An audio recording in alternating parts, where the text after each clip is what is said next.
Et également, on évoque au chapitre santé la lutte de l'assurance maladie contre le mal de dos, le mal du siècle pour certains.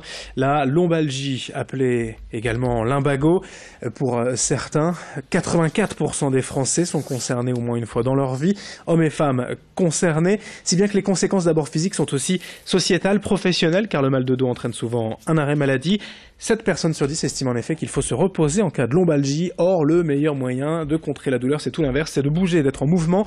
Voilà le message de cette campagne de sensibilisation auprès du grand public, mais aussi des médecins généralistes pour inciter les patients à bouger, à faire de l'exercice, à se muscler le dos. Explications et exemples d'exercices à faire simplement chez soi, au micro de Xavier Silly. Il y a des exercices d'entretien musculaire, ce qu'on appelle le gainage par exemple, avec des co-contractions des muscles du tronc. C'est une mesure de protection essentielle. C'est assez facile, hein, vous pouvez le faire en regardant votre télévision, ça prend 2 minutes par jour. Et puis il y a après des exercices d'assouplissement. Alors les exercices personnels, c'est facile à dire, mais on s'en lasse assez vite.